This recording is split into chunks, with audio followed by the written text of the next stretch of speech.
Hello friends, welcome back to our new video. हम आज के इस पार्ट में रामायण सीरीज का सेकंड पार्ट लाए, तो कृपया वीडियो में लास्ट तक बने रहिए। श्रृंगीवेरपुरा में गंगा नदी के तट पर राम ने अपने सारथी को अयोध्या लौटने के लिए कहा।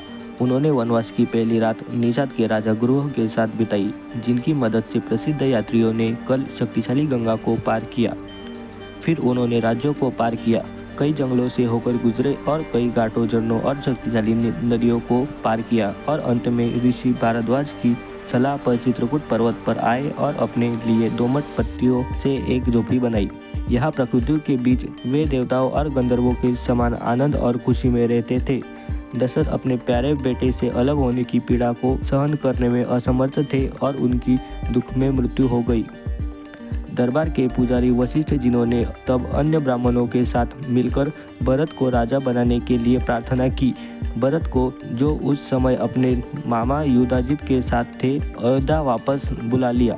लेकिन भरत को राज्य पर शासन करने की कोई इच्छा नहीं थी और वह उस समान अस्वीकार करने पर अड़े हुए थे जिसे उन्होंने अधिकार पूर्वक राम का ही माना था। इसके बाद यह योग्य राजकुमार चित्रकूट पर्वत की ओर चल पड़ा। जब भरत राम के निवास पर पहुंचे तो वह अपने भाई के चरणों में गिर गए और अपने साथ हुए अक्षम्य अपराध के लिए क्षमा मांगी और उन्हें अयोध्या लौटने के लिए और सिंहासन पर बैठने के लिए कहा। लेकिन पुण्यात्मा राम ने अपने पिता के वचन से बंधे हुए मुकुट और राज्य को अस्वीकार कर दिया।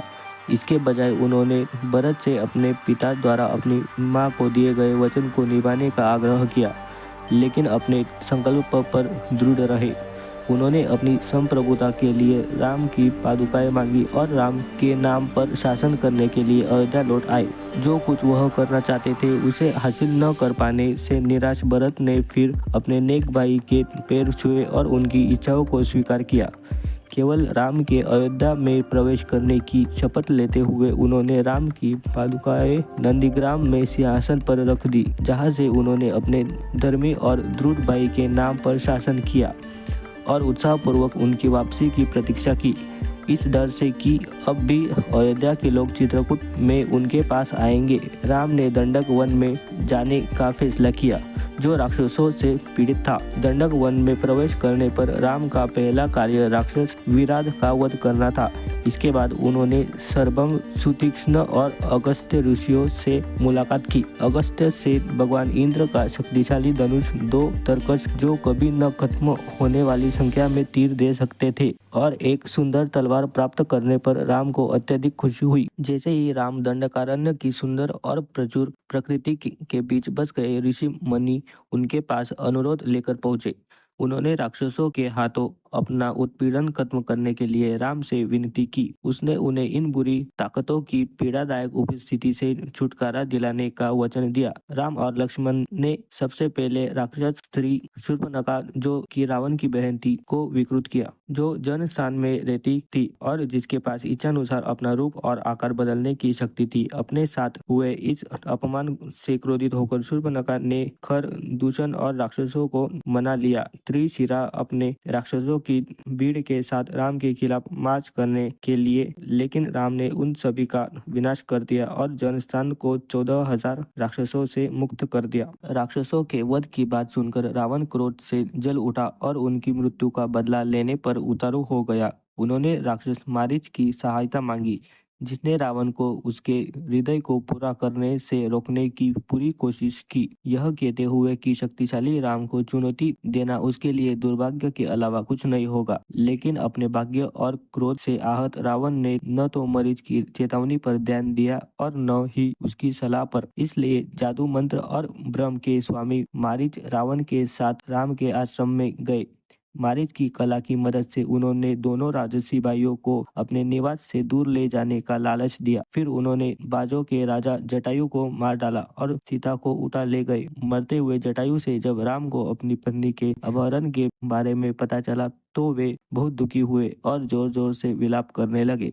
फिर उन्होंने जटायु का अंतिम संस्कार किया और सीता की खोज में निकल पड़े। सीता की खोज करते समय राम की मुलाकात राक्षस कबंध से हुई, जो वास्तव में कुबेर का पुत्र था और उसे राक्षस बनने का श्राप मिला था। राम ने युद्ध में कबंध को मार डाला और फिर उसका दाह संस्कार किया ताकि उसकी आत्मा स्वर्ग जा सके। स्वर्ग जाने से पहले कबंध ने राम को अपनी भक्त दुर्लभ तपस्वी महिला सबरी से मिलने की सलाह दी। तेजस्वी राम अपने शत्रुओं का निर्मम विनाशक सदैव अपने भक्तों की भक्ति के प्रति विनम्र रहते थे और उन्होंने सबरी के आश्रम का दौरा किया, जहां उनका पूरे सम्मान और उचित सम्मान के साथ स्वागत किया गया। सबरी का आश्रम छोड़ने के बाद राम की पंपा नदी के तट पर एक वानर हनुमान से मुलाकात हुई, जिन्होंने राम को सुग्रीव से मिलवाने की पेशकश की। हनुमान की सलाह पर राम वानरों के राजा सुग्रीव से मिलने और मित्रता करने के लिए सहमत हुए।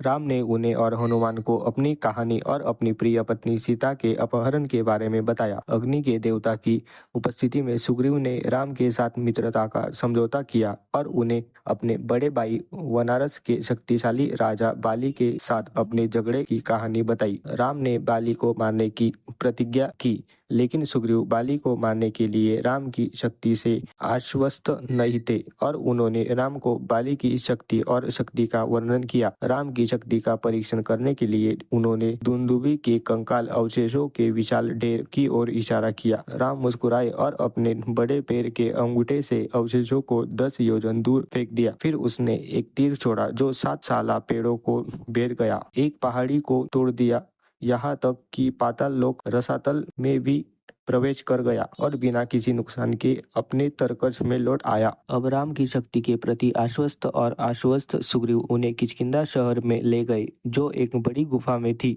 नगर में पहुंचने पर वानर श्रेष्ठ सुग्रीव, जिसका सोने के समान चमकीला पीला कोट था, ने राजा बाली को तब तक दहाड़ते हुए चुनौती दी जब तक वह प्रकट नहीं हो गए। बाली की पत्नी दारा ने अपने पति को सुग्रीव की चुनौती स्वीकार करने से रोकने की व्यर्थ कोशिश की, क्योंकि बाली और सुग्रीव युद्ध में जूझ रहे थे।